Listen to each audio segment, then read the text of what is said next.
চাকিহে জ্বলাম কিন্তু এই যে অজস্ৰ চাকি জ্বলিছে সেই প্ৰত্যেকটো চাকিয়ে কিন্তু একোখন অভাৱৰ আবেদনৰ জ্বলন্ত সাক্ষী প্ৰত্যেকে নিজৰ নিজৰ ভেজাল মিঠাতেলখিনি ঢালি ঢালি চাকিগছ জ্বলাই কৈ আছে মোৰ ল'ৰাটোৰ চাকৰি হওক ভগৱান মোৰ ছোৱালীজনী ভাল পাত্ৰ পাওক মোৰ ঘৰ হওক বিল্ডিং হওক সব খৰচ কৰিছে কমকে আৰু বাজেটটো দি আছে বহুত বেছি বাজেটটো বেছি সেইমতে খৰচটো কম ভাগৱত পাঠ পাতিছো আপোনাৰ ওচৰলৈ আহিলো কি কৰে এই ৰাম নকবা আৰু দিলোহেঁতেন ভালকে দিলোহেঁতেন ৰবা এই মোৰ খুৰালিটোৰ বিয়া গ'ল হেন হেন তেন তেন তেন ইমান খৰচ গ'ল যে দিয়া আৰু লিখা 101 টকা মানে কথাটো কি যে বিষয় কৰ্মৰ কাৰণে আমি বিলাকে যিমান পাৰো খৰচ কৰিব পাৰো ঈশ্বৰৰ কামত ঈশ্বৰেতো আপোনাৰ পৰা একো নিবিচাৰে কি বিচাৰে আপোনাৰ পৰা কিবা বিচাৰিব জানো গীতাততো কৈছে পত্ৰ পুষ্পম ফলম তোয়ম নৈবেদামি সৰ্বদা এপাহ পাত পত্ৰম বুলি সংস্কৃতত পত্ৰাণী বুলিও কোৱা নাই পত্ৰম মানে এপাহ পাত দিলেই হ'ব ফলম ফলানি বুলি কোৱা নাই পুষ্পাণী বুলি কোৱা নাই পুষ্পম বুলি কৈছে পুষ্প এপাহ ফুল এপাহ পত্ৰ এটি মাত্ৰ ফল ভগৱানৰ ওচৰত তাকো যদি নোৱাৰে অকমান জলো যদি ভগৱানৰ নামত অৰ্পণ কৰি দিয়ে ভগৱান তাতে আপোনাৰ কাৰণে সন্তুষ্ট একো নিবিচাৰে কিন্তু আমি বিলাকে সেইখিনি দিবলৈও টান পাওঁ দুৰ্লভ্য মনুষ্য জন্ম আমাক ভগৱানে দিছে সেইখিনিৰ প্ৰতি কৃতজ্ঞ হৈ থাকিব লাগে আমি বিলাক যে হওক ভগৱান তুমি অন্তত আমাক দুৰ্লভ জন্ম এটা প্ৰদান কৰিছে মনুষ্য কৰিছা অন্তত মানুহ জন্ম দিছা শ্ৰেষ্ঠ জন্ম দিছা গতিকে মই যদিও দুৰ্লভ মনুষ্য জন্ম প্ৰাপ্তি হৈছো ভকতৰ সংগ তাতকেও দুৰ্লভ বুলি মানো অৰ্থাৎ মানুহ বহুত হ'ল পৃথিৱীত কিন্তু প্ৰত্যেক মানুহে ভকতৰ সংগ তেওঁলোকৰ জীৱনত কিন্তু নাপায় ভকতৰ সংগ আৰু দুৰ্লভ মনুষ্য হোৱাৰ পিছতো দুৰ্লভ বস্তু হ'ল ভকতৰ সংগ সেইকাৰণে গুৰুজনাই প্ৰাৰ্থনা কৰিছে কৃপাৰ সাগৰ দৈৱকী নন্দন পুৰীও মনৰ কাম ভকত সংগ সদা নুগুচ মোৰ ভকতৰ সংগ যাতে মোৰ জীৱনত এৰা নপৰে আৰু মুখত যাতে তোমাৰ গুণনাম কাৰণ ভকতৰ সংগ দুৰ্লভ আৰু এই কথা আজি স্বয়ং মহাৰাজ নিমি বৰ্ণন কৰিছে নৱসিদ্ধৰ আগত আৰু অত্যন্ত প্ৰণিপাতেৰে যে এনেকুৱা দুৰ্লভ সংগ তোমালোকৰ নিচিনা ভকতৰ সংগ মোৰ জীৱনত প্ৰাপ্ত হ'ল গতিকে এই সংগ সুখৰ লাভ মই উঠাব খুজিছো চাব দেই তোমালোক আহিলাই যেতিয়া মই দুটামান কথা তোমালোকৰ পৰা সুধি লওঁ মই জানিবলৈ মন গৈছে কাৰণ সন্তৰ বাহিৰে বেলেগে এই কথা ক'ব নোৱাৰে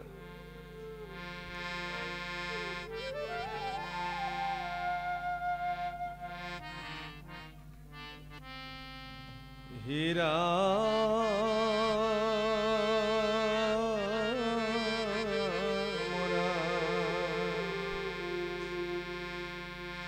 আৰ সবাৰে পাওত পৰি কুসু প্ৰণিপাতে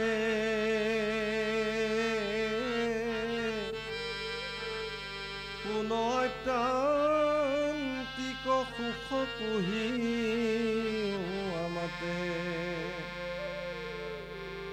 অসাৰ সংসাৰয়াত কিছু নাহি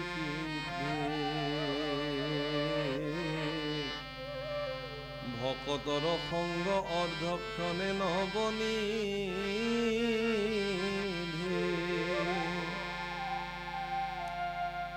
ৰাম কোনোবা ৰহস্য ধৰ্ম কহিও কতাক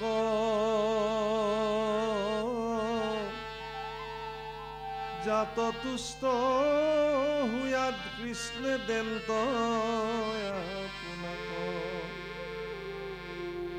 আকৌ জানিবাক যদি যোগ্য হওঁ আমি তেবে কহিওক বোলো সবাকো প্ৰণাম।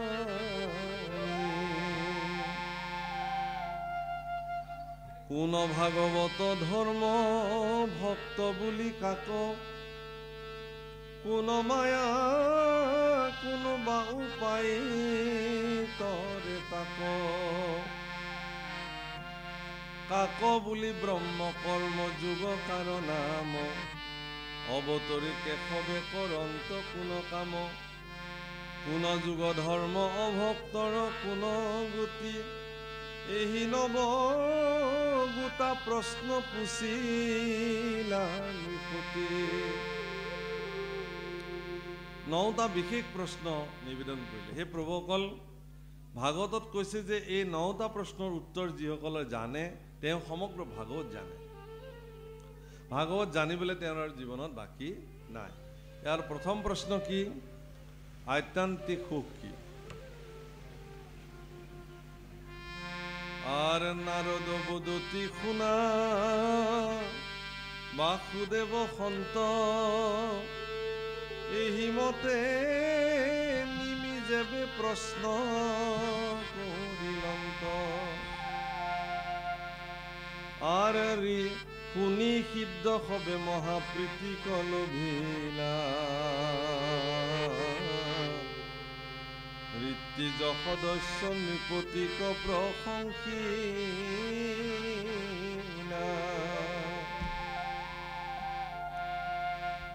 প্ৰথমতে কবি সিদ্ধে দিলন্ত উত্তৰ,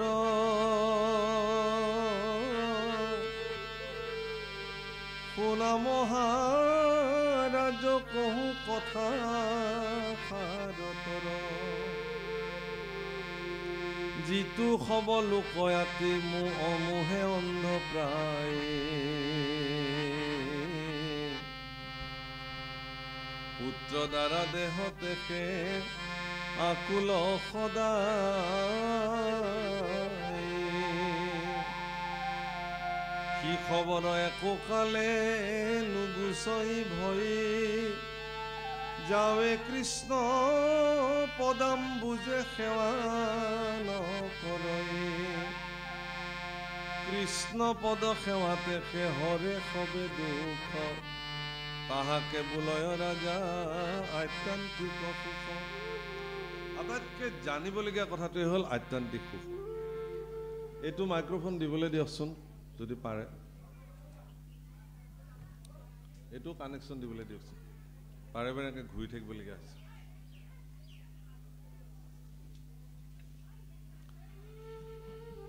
গতিকে আত্যন্তিক সুখ পৃথিৱীৰ আটাইতকৈ আধ্যাত্মিক জগতত আটাইতকৈ জানিবলগীয়া আৰু তথ্যগত কথাটোৱে হ'ল আত্যন্তিক সুখ। মই আজি কেৱল আত্যন্তিক সুখৰ ওপৰতে কথা ক'ম আৰু মোৰ অনুষ্ঠান সামৰিম।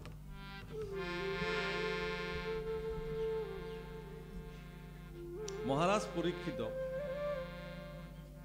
সুখদেৱে যেতিয়া ভাগৱত কথা ক'বলৈ লৈছিলে, মহাৰাজ পৰীক্ষিতে জানিছিল যে তেওঁৰ মৃত্যু অৱশ্যম্ভাৱ, নিশ্চিতভাৱে তেওঁৰ মৃত্যু। কিন্তু ইয়াৰ পিছতো মহাৰাজ পৰীক্ষিতে জীৱনৰ সৰ্বোৎকৃষ্ট কৰ্ম সাধন কৰাৰ কাৰণে তেওঁ যত্ন কৰিছিল। আমাৰ যেতিয়া এগৰাকী ৰোগী চিকিৎসাৰ অতিক্ৰমি যায়, ডক্টৰে কয় যে এওঁৰ আৰু কোনো চিকিৎসা নাই, তেতিয়া ডাক্তৰে কয় যে এওঁ যি খাব খোজে খাবলৈ দিয়ক, যি কৰিব মন যায় কৰিব দিয়ক, যেনেকৈ ভাল পায় এনেকৈ থাকিবলৈ দিয়ক। পৰিয়ালক কয় বোলে কিহৰ কাৰণে? বোলে তেওঁ বেছি দিনৰ অতিথি নহয়, গতিকে তেওঁ যাওক। মহাৰাজ পৰীক্ষিতে নিজেই জানিছিল যে তেওঁ 7 দিনৰ মাত্ৰ অতিথি পৃথিৱী। তাৰপিছতো কিন্তু মহাৰাজ পৰীক্ষিত বিচলিত হোৱা নাই। স্থিতপ্ৰজ্ঞ পুৰুষসকলৰ এয়া আটাইতকৈ শ্ৰেষ্ঠ উদাহৰণ। তেওঁলোক সাধাৰণতে বিচলিত নহয়, আৰু বিচলিত নহয় তেওঁ গুৰুদেৱ শুকক কৈছে যে হে গুৰুদেৱ, মোৰ জীৱনৰ পৰম সাৰ্থক যি কৰ্ম, সেই কৰ্ম কি কৰিব লাগিব তুমি কোৱা, মই কৰিম। মহাৰাজ পৰীক্ষিতক তেওঁ ব্ৰহ্মজ্ঞান যেতিয়া প্ৰদান কৰিছে শেষত দ্বাদশ স্কন্ধ ভাগৱতত, ব্ৰহ্মজ্ঞানত তেওঁ মহাৰাজ পৰীক্ষিতক ব্ৰহ্মজ্ঞান প্ৰাপ্তিৰ সমসাময়িকভাৱে তেওঁ 4টা বিশেষ তথ্য প্ৰদান কৰিছে। খুব মনত কৰিব, এইবিলাক কথা বহুত গোপন কথা। কৈছে যে প্ৰলয় সম্পৰ্কে তুমি জানিব লাগিব। প্ৰলয় মানে সৃষ্টি, স্থিতি আৰু প্ৰলয়, যি 3টা বস্তু আছে। আমি সৃষ্টি হৈছোঁ, পালিত হৈ আছোঁ, আৰু এদিন আমাৰ প্ৰলয়। আমি মৰিব লাগিব। এই সৃষ্টি, স্থিতি, প্ৰলয়ৰ ভিতৰত পৰীক্ষিতক কিন্তু সৃষ্টি সম্পৰ্কে 3য় স্কন্ধতে শুকদেৱে কৈ পেলালে।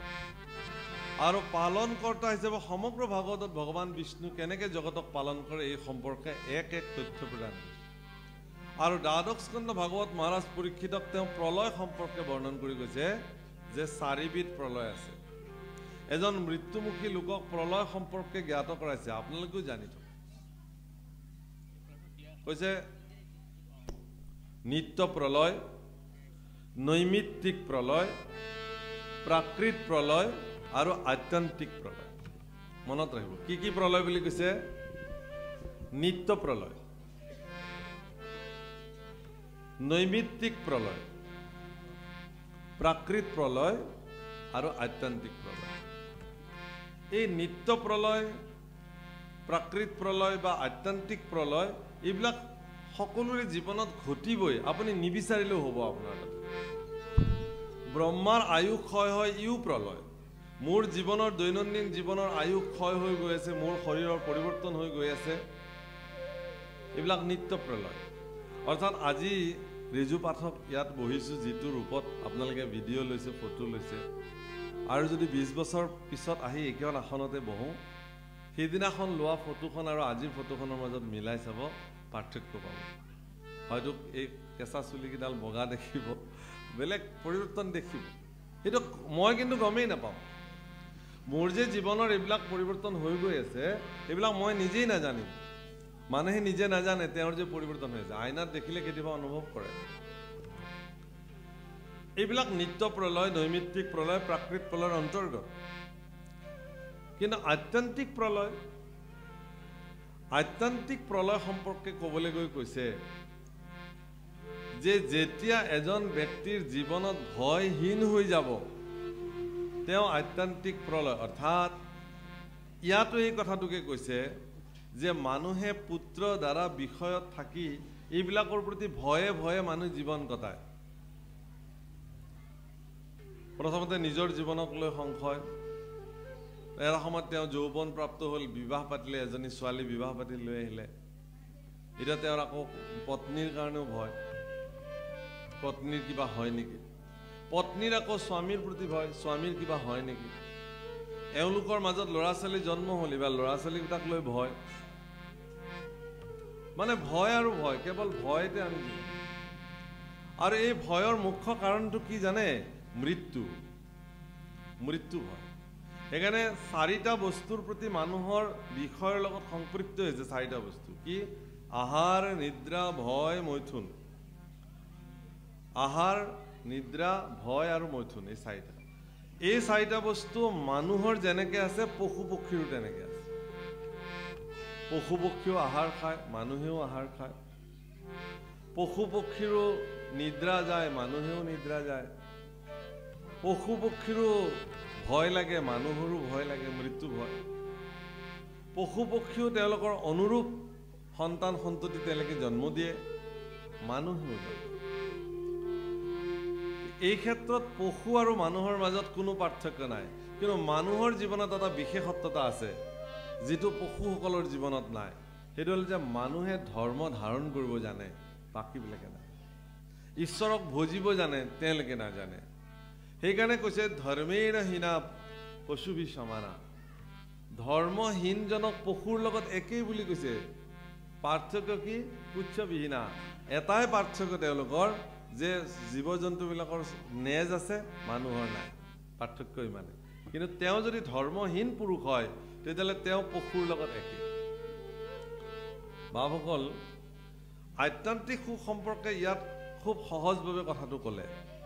তাতকৈও সহজভাৱে মাধৱ পুৰুষে নামঘোষাত লিখিছে। আপোনালোকে গায় কিন্তু সদায়।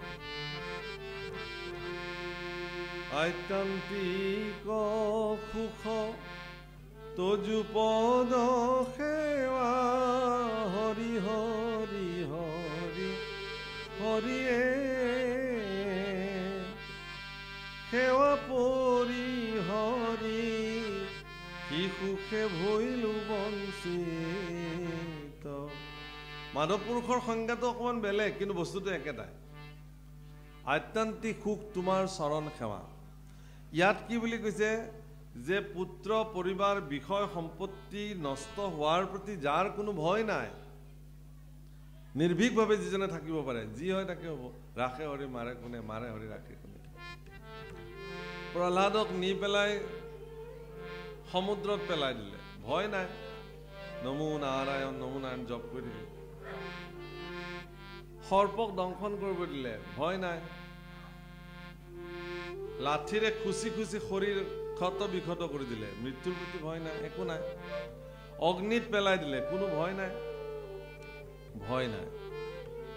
আচ্ছা, এনেকুৱা ভয়হীন কেতিয়া হ'ব পাৰে মানুহে? ভয়হীন কেতিয়া হ'ব পাৰে? যেতিয়া এজন ব্যক্তিয়ে অভয় চৰণত শৰণ গ্ৰহণ কৰে।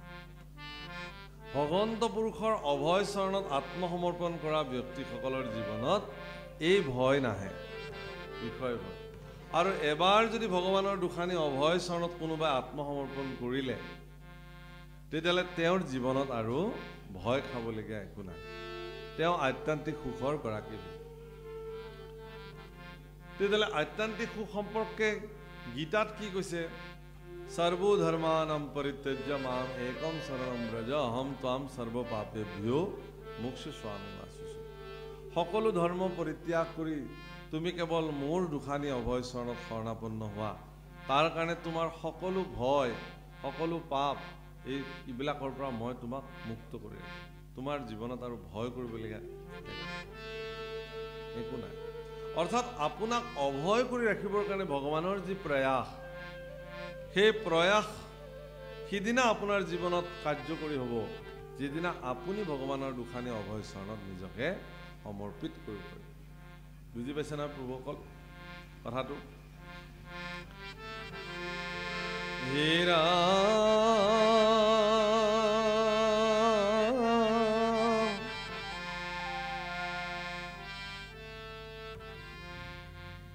আৰ কহু আৰ ভাগবত, কহু আৰ ভাগবত ধৰ্মৰ লক্ষণ বিমৰিষি পূৰ্বতয় আপুনি নাৰায়ণ। ঋষি মুখে আন ধৰ্ম কৰায় বেকত, কৰিলা আপোন মুখে নিজ ধৰ্ম যত।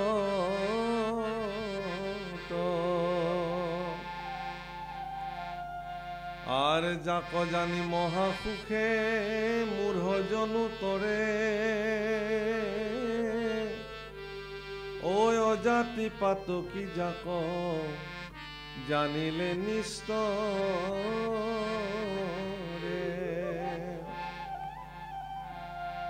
পৰম ভকতে যাক নিতে কৰে ৰতি,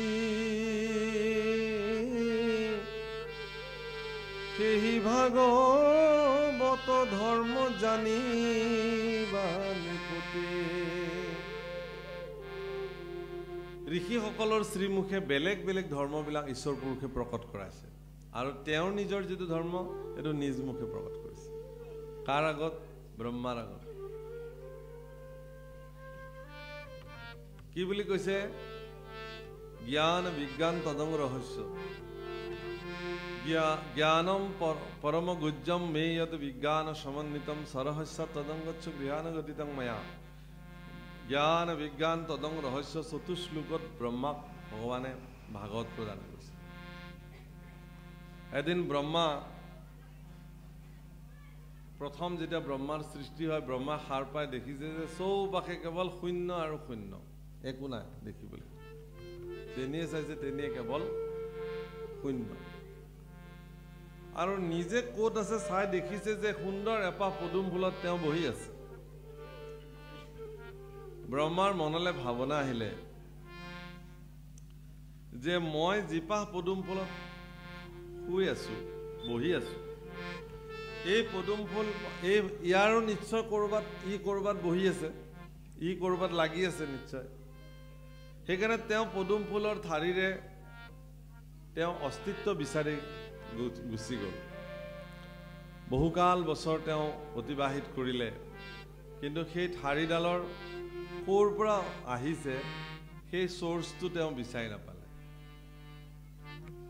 আকৌ উভতি আহিছে। উভতি অহাৰ পিছত তেওঁ তিনিটা শব্দ শুনিছে, তপ, তপ আৰু তপ।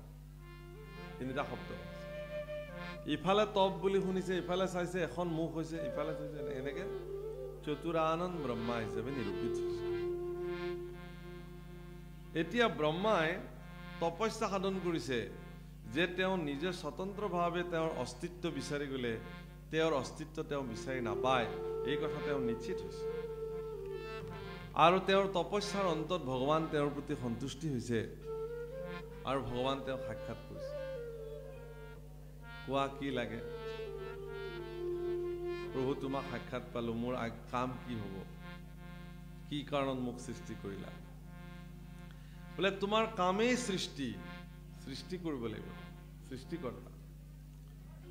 তোমাক মই জ্ঞান বিজ্ঞান তদং ৰহস্য চতুশ্লোকত মোৰ সমস্ত নীতি, মোৰ ধৰ্ম সকলো মই তোমাক প্ৰদান কৰিলোঁ। এইখিনি তুমি জগতত বিস্তাৰ কৰিবা। গতিকে ব্ৰহ্মাই নাৰদক দিলে, নাৰদে ব্যাসক দিলে, ব্যাসে শুকক দিলে, শুকে পৰীক্ষিতক দিলে, আৰু এই ধৰণে ভগৱানৰ নিজৰ মুখৰ বাণীখিনিকে ভাগৱত স্বৰূপে জগতত প্ৰকাশিত। সেইকাৰণে ভাগৱত শাস্ত্ৰ স্বয়ং ভগৱানৰ মুখৰ বাণী, ভগৱানৰ নিজৰ কথা। ভগৱানঃ প্ৰোক্ত ইতি ভাগৱত। ভগৱানৰ দ্বাৰা, ভগৱানেই ইয়াৰ প্ৰবক্তা স্বয়ং ভাগৱত শাস্ত্ৰ। গতিকে ভাগৱত শাস্ত্ৰত যি কৈছে সেয়া ভগৱানে কৈছে। ভাগৱত শাস্ত্ৰত আটাইতকৈ গুৰুত্বপূৰ্ণ বিষয়টো আছে কি? ভক্তি। ভগৱানক ভজিবলৈ যিটো মাধ্যমৰ প্ৰয়োজন, ভক্তি। ভক্তিবিহীনভাৱে আপুনি ভগৱানক ভজিব নোৱাৰে। ভগৱানক ভজিবৰ কাৰণে, ভগৱানক জানিবৰ কাৰণে ভক্তিৰ প্ৰয়োজনীয়তা আছে।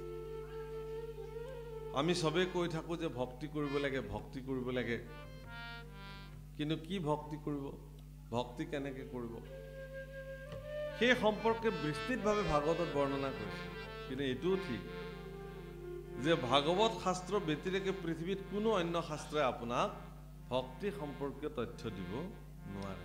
বোলে তেতিয়াহ'লে বাকী শাস্ত্ৰবিলাক, পুৰাণ আদি অন্যান্য শাস্ত্ৰসমূহ যে আছে, এই শাস্ত্ৰসমূহে আপোনাক ভক্তি সম্পৰ্কীয় তথ্য দিব পাৰিবনে নোৱাৰিব? নোৱাৰে। তেওঁলোকে আপোনাক আত্মতত্ত্ব সম্পৰ্কে ক'ব। আত্মতত্ত্ব আপোনাক প্ৰয়োজন নাই, ই দুৰ্লভ, দুৰ্বোধ্য। আত্মতত্ত্বক সহজভাৱে উপলব্ধি কৰিবৰ কাৰণে ভগৱন্ত পুৰুষে এটি বিশেষ কৰ্ম সাধন কৰিছে। সেইটো হ'ল কি যে বাৰে বাৰে বিভিন্ন অৱতাৰ ধাৰণ কৰি ভগৱানে লীলাসমূহ সম্পাদিত কৰিছে। এই যে ভগৱানে লীলাসমূহ সম্পাদিত কৰিছে, ইয়াৰ দ্বাৰা তত্ত্বসমূহক সহজ কৰি জগতলৈ প্ৰদান কৰিবৰ কাৰণে যত্ন কৰিছে। মই কৈ যোৱা কথাবিলাক ধৰিব পাৰিছেনে, নে এনেই আপোনালোকে কিবা পাইছেনে, নে মই এনেই কৈ গৈ আছো?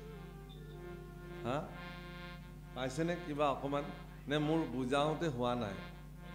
হা, তাৰমানে মই বিশেষ সঁহাৰি দেখা নাই, মই সেইকাৰণে কৈছোঁ কথাটো।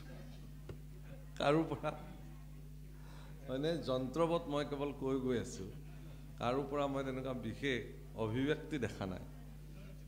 হা, মই ভাবিছোঁ নে আমি আকৌ নামনি অসমৰ মানুহটো, আমাৰ ভাষাবিলাক বৰ আপোনালোকৰ নিচিনা শুৱলা নহয়, সেইকাৰণে চাগে বুজি পোৱা নাই নেকি মোৰ কথাখিনি, হয়নে?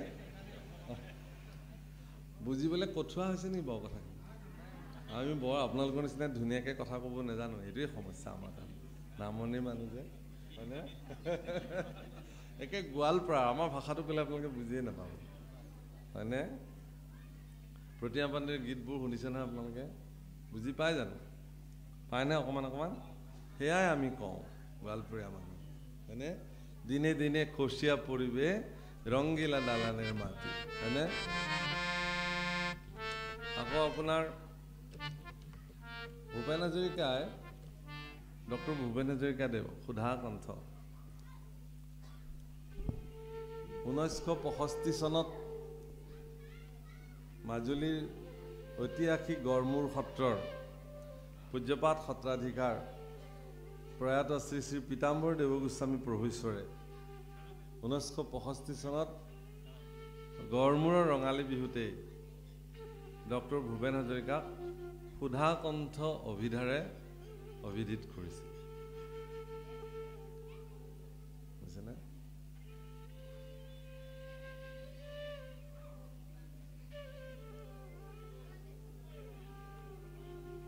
আৰু সেই ডক্টৰ ভূপেন হাজৰিকাই লোকসংগীত বুটলিবলৈ গৈ গৈ গোৱালপৰীয়া লোকসংগীত বুটলি যেটো আসলে কোচ ৰাজবংশীয় ভাষা আসলতে ৰজাৰ ভাষা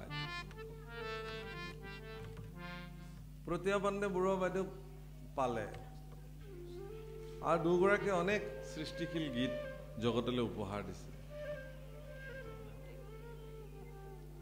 গতিকে সেই সমূহতো এই খুব দেহতাত্ত্বিক কথা আমাৰ গোৱালপৰীয়া গীতত সন্নিৱিষ্ট হৈ আছে একবাৰ হৰি বল মন ৰচনা মানৱ দেহেৰ গৌৰৱ প্ৰেৰণা